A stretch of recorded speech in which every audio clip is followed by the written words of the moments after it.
Hello, আজ আমরা কথা বলবো Jagannath Gupta institute of medical college and হসপিটালকে নিয়ে, যেটি অবস্থিত কলকাতা শহরের বজবজে। এটি স্থাপিত হয়েছে 2018 সালে। এখানে রয়েছে 1050টি বেডের হসপিটাল। এছাড়াও এখানে এমবিবিএস সিট রয়েছে 200টি। এবার আমরা আসি ফি স্ট্রাকচারে, যেখানে রয়েছে স্টেট কোটা, ম্যানেজমেন্ট কোটা এবং এনআরআই কোটা। স্টেট কোটার ফিস হলো 5.48 লাখ পার ইয়ার। ম্যানেজমেন্ট কোটার ফিস হলো 21.88 লাখ পার ইয়ার এবং এনআরআই কোটার ফিস হলো 1.204।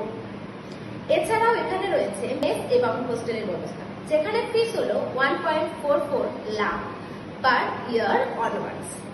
এছাড়াও অ্যাডমিশনের জন্য এবং বিস্তারিত তথ্য জানতে যোগাযোগ করুন আমাদের হেল্পলাইন নাম্বারে।